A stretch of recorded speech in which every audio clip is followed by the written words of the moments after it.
Taking the teaching challenge today, one of Britain's shy and retiring household names. I feel extremely nervous, and this morning I've already interviewed the Leader of the Opposition face to face, and I don't know which encounter terrifies me more, whether it was with the Leader of the Opposition or whether it's a class of 9 and 10-year-olds, and I think it's the 9 and 10-year-olds.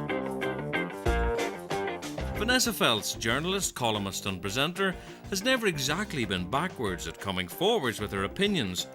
But today, after presenting her daily show on local radio, Vanessa will be addressing the pupils of St Edward's Primary School in Lisson Grove.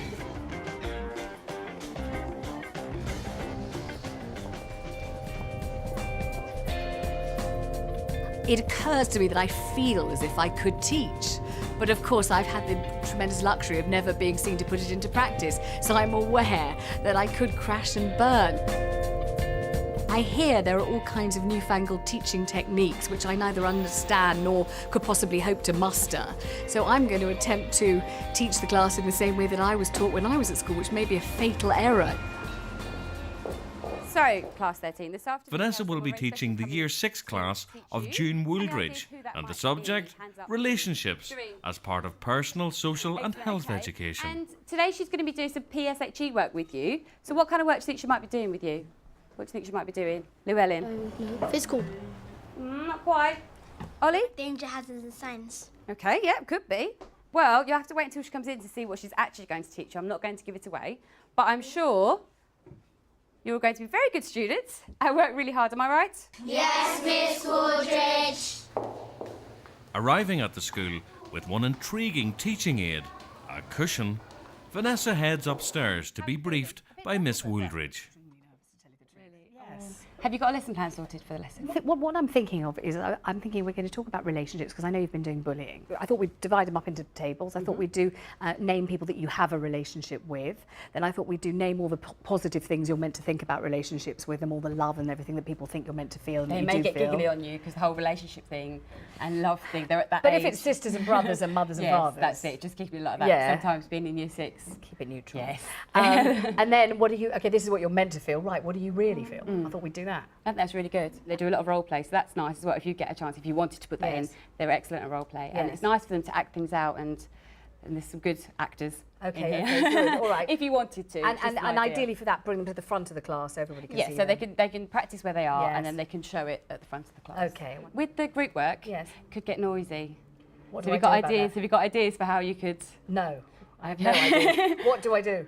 Maybe a hand signal or something you're going to say. Maybe stop, look and listen, Right. and then they have to stop. They know that signal Right, already. okay. Now at the end, we don't expect to have a written piece of work of any sort, do we? No, if you want to have a written piece of work, you can. If you don't want to, You won't be don't. upset if we don't have No, some I'll be all large, right. long essay of several thousand words on No, relationships. That's completely fine. No. Even if it's just verbal. It's Yes, fine. we might end up with a couple of line poem or something about relationships, something like that. Possibly, depending on, maybe that's far too ambitious, I don't know. I feel thoroughly nervous. I interviewed David Cameron this morning. I feel much more nervous about this. Really? Yeah. Oh, you'll enjoy them. They're a lovely class. I hope so. I'm looking forward to it. Well, Thank good you very luck. much. I'll leave you to it. Thanks very Enjoy much. them. Thank you. Will Vanessa have the same effect on Year 6 as her teachers had on her? I come from the old school where you sat still, preferably with your arms folded, and listened. It didn't matter whether the teacher was interesting or not, or whether you cared less or not. And if you moved or blinked or anything like that, they'd say, "Can I hear a pin drop?" They'd go like this, and you'd all listen. And you'd be even stiller and more quiet for the rest of the lesson. I don't know what happened to me, because by the time I got to secondary school, I'd been transformed into Vanessa the undresser. Hello. As the moment of teaching truth arrives, June Wooldridge takes up position next door to monitor Vanessa's performance. We've got stuff, loads of stuff. Good afternoon, everybody. Good afternoon, Miss. It is lovely to see you. You can call me Vanessa, everybody does. I'm glad to be here today. I understand you've been doing some work on bullying. Is that right? Yes. Yes? That means you know a little bit about what relationships are really like. Because what I was thinking of doing today, and I don't know what you feel about this, is I feel like talking to you, not as if you're children, but as if you're grown-ups. So I feel like telling you the honest truth rather than talking to you the way that grown-ups normally talk to children. Who thinks that's a good idea? Show a hand if you think it's a good idea. She actually seems really confident. She's very enthusiastic, which works really well with that class. So the first thing I need to establish is, do you know what relationships are? What is a relationship? So let me start with this table over here. If I ask you on this table over here, who do you Jason, who do you have a relationship with in this world? Your mum. Absolutely. Okay. Now, what about you, Reese? Who do you have a relationship with? My dad. Your dad. Okay. Jamie? Dogs. Now, anybody watching Big Brother? Yeah. And who is Ziggy missing more than anyone else on earth? Dog. Why do you think, who has an idea, a theory about how it can be that with all these human beings, brothers, sisters, mothers, fathers, uncles, cousins, how can anybody miss their dog more than anyone else on earth? And this could be the key to everything I'm talking about today. She's talking quite quickly, but so do I, so they probably respond to that quite well. What does a dog not do that family members do? Because this might be the crux of it. Gentleman there. Is it talk? A dog doesn't talk, absolutely. But when a dog doesn't talk and it just goes woof woof, what does a dog not say, Megan? You should have done this or you should have done that. Exactly. Dog does not moan at you. So we've got something going on here, haven't we? A dog. Has everybody know what the phrase is that people often use to describe a dog? Man's best friend. A dog is man's best friend because unlike your mum, your dad, your sister, your cousin, your uncle, a dog doesn't criticise you, isn't jealous of you, isn't envious of you, isn't nasty behind your back, isn't two-faced about you. A dog can be your best friend.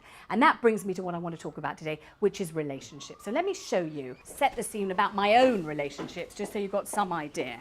All right, this is me, much younger, loads younger, a bit thinner. And those are my two children. So the little one, that little one there, that's Saskia, that's my younger daughter. And that's Allegra, my older daughter. And now they look like this, would you believe? Oh yeah, 18 and 21 years old. My two daughters, and that handsome fellow, can you see? That is my fiancé, Ben. If you look at this picture of us, what would you think about our relationship, Marika? You're a happy family. You're a happy family. Gentleman over there, can't see your name. Ollie, yes, what do you think? You're a sportful family. Yes, exactly. Supportive, love each other, always there for one another. Look how close we are. Look how perfect we must be. But think about your own family life. Think about what family life is really like. And I would have to take this cushion and I'd have to just chuck it across the room like that because family life isn't ever really quite like it, or is it? Or is it? So what I'd like to do is I'd like to split you into tables because you're already split into tables. And on each table, what I'd like you to do is I'd like you to work out role play. So if you divide into pairs, so you are two people in a relationship. You can be a mum and dad, you can be a child and a mum, you can be a brother and a sister, you can be two next door neighbours, two school friends, whatever you want to be. And first of all, I want you to do, oh gosh, we're so perfect. Oh, we're perfect, we're ideal, we love each other, we're supportive, we're there for each other. So that is role play number one. So you've got about 5 minutes to work out who you are in the relationship and do me an absolutely perfect role play of an ideal, gorgeous relationship. Okay? Thank you. Your dad, You do, yes.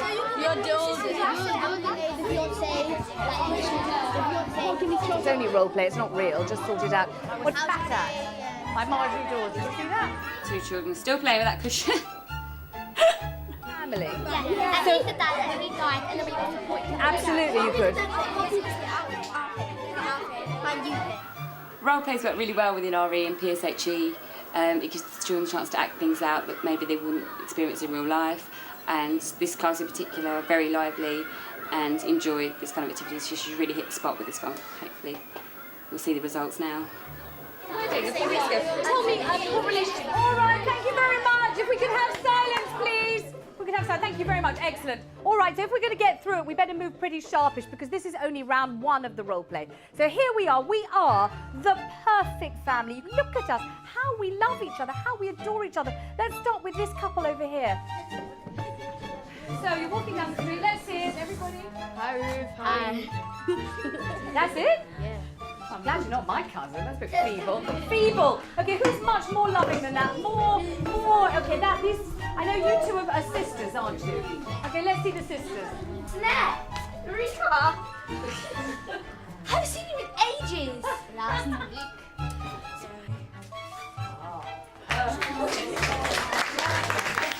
giving praise to them, which is good. Definitely need that.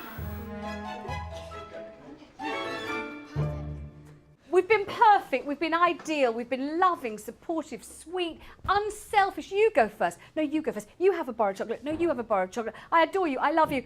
Let's talk like grown-ups. What's it really like? Well, we do love each other, but sometimes there are fallouts and problems and we fight.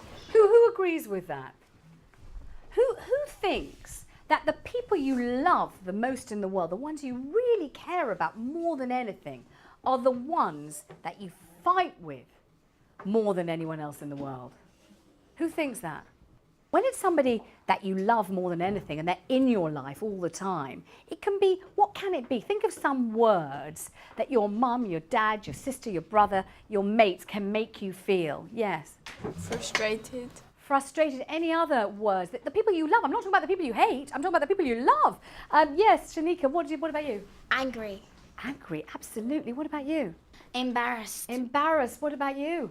Weak. Weak. Gosh, that's something else to feel in your own home, isn't it? Weak with your own family, and you feel like, gosh, they're strong. My parents are strong. They've got all the power. My older brother and sister, they're strong. They've got all the power.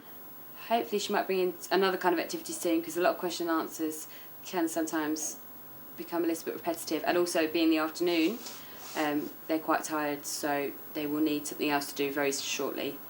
The reason why I want to talk about this is we know that we're supposed to feel a certain way about the people that we love, right? But at the same time, shameful feelings, we all feel them the whole time. We're not meant to feel that we're really frustrated by our brothers or our sisters or our mothers. Guys, we're not meant to feel absolutely boiling over with anger, are we, because of our best friends? Because that's not what we're supposed to be feeling over there, really, is it? She's exploring their feelings, but I think she's doing it at quite a fast pace.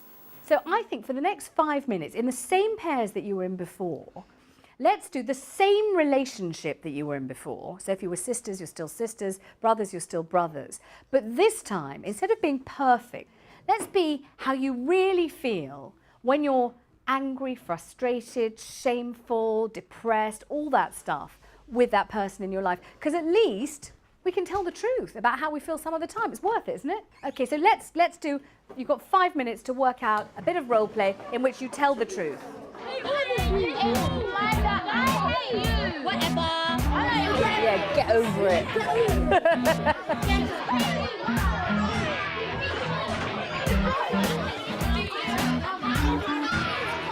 You're frustrating me! You're annoying! You always gonna do what you want to do! Because I'm older than you! Not fair! What I say goes! Back to your chairs. Thank you very much. Okay, let's move fast. Chop, chop. Places to Okay, do. she's kind of shouting quite loudly, trying to get them all back to their chairs. Right, we have to move fast because I've got places to go, people to see after this. Guess where I'm going after this? The clue is it's live TV. So I'm going to be on it around 5 something this afternoon. Whose show could it possibly be? Reese. Richard and Judy. Yes. Do Richard and Judy straight after this. Shall I give them your love? Yes. Okay, all right. So that's why we've got to move fairly fast. Okay, who thinks they've got one of the best role plays here? This is how we really feel. Yes, you two ladies over there, please. 2 sisters. 1, 2, 3, go. Hey, give that back. It's mine. It's mine. It's mine. It's mine. It's mine. It's mine. Look, you broke it. You did. You broke it. Fine. You the other way round. I don't think so. You do. Just get over it. You're getting on my nerves. Keep on crying. Leave her alone. Her dad's just died. I hate you. There we are, bereavement. You wouldn't want to lose a relative in that family. Absolutely excellent. It's been 45 minutes. So let's see if she moves on to her plenary shortly. All excellent. Quick round of applause, everybody. Really, really good. Thank you very much. Here's the crux of the whole thing, all right? Families are never mummy, daddy, 2 perfect little beautiful children all holding hands, smiling and skipping through the daisies. Ever. Even if it looks like it on the telly, they never are. Even if it looks like it in a magazine. And even if your mum and dad tell you it should be like that. It never is, not for anyone, any of the time. If we realise that that is true, and do we? Yes or no? Yes. Hands up if we do. We know that it's never going to be gorgeous and perfect, and not even with the people you love most in the whole world. If we can get that into our heads, if we can get that into our hearts, then maybe we can be a bit more realistic about what to expect from relationships with other people. Worth knowing that? Yes. Have you enjoyed the lesson? I've really, really enjoyed being here. Thank you so much for having me. It's been brilliant. Really brilliant. I'll give Richard and Judy your love. Big kiss. Thank you very much indeed. Thanks very much. Thank you. Thanks. Bye-bye. Bye. But Richard and Judy will have to wait as the novice teacher goes next door to hear the assessment of Miss Wooldridge. Hi. Hi. What did you think? I mean, I thought they were delightful children. You looked confident. Did you feel confident? Yeah, I felt fab. I mean, I felt that they were so receptive and bright, and you said they were very bright kids. Yeah, very bright. But there were a couple of things you could have done. The seating arrangement, they were in groups towards 2 different boards. Obviously, you were in the corner of the room. Sometimes the children weren't actually looking towards you, so maybe getting all the children, because you stayed in the corner of the room, getting all the children to turn their chairs around at the beginning of the lesson and make sure they were focused on you from the beginning. That would have ensured they were all looking at all time. Also, we often have learning objectives on the board. Some kind of learning objective on the board so that they always know why they're doing the lesson and what they're going to learn from it. But you see, I didn't want to give them the punchline at the beginning. It's all about comic timing. I was waiting for the end. So I didn't want to say we're here to find out whatever it is. I wanted to work gradually through and get to the end. The only thing was a few of them weren't always paying attention. The cushion, 2 of the boys are still playing with the cushion. And that distracted them sometimes during the role play and things. One of the boys was more interested in hugging that cushion. Yes, I than saw, he was I saw him kind of, hugging it, but I sort of thought he was hugging it while thinking, so I thought maybe it was, no. At the end, the plenary, the conclusion of the lesson, needs to be a little bit shorter and just summing up and asking them, so what have you found out? Tell me something that you've learnt from the lesson, or tell me something you now understand from this lesson.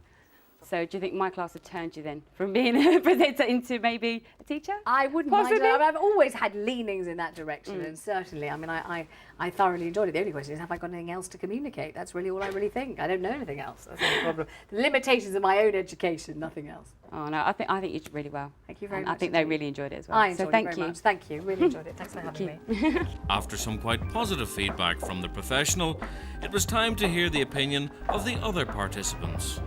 She was alright. Why do you think that? Because it's her first lesson, so you can't exactly say that she's the best teacher in the world. True, but she wasn't boring. Well, she's better than all teachers. I think she should become a better teacher by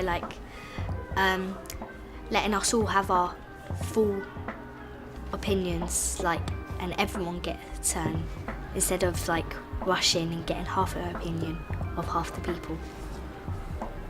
They all twigged exactly what I was on about instantly. I feel sure all of them could have given the class probably far better than I could have given it, but they were with me every step of the way, so I was very lucky. I mean, had they been subversive and difficult and mutinous, I have no idea what I would have done except probably burst into tears. I've learned that it's a hell of a difficult job to do, but actually enormously rewarding and very good fun.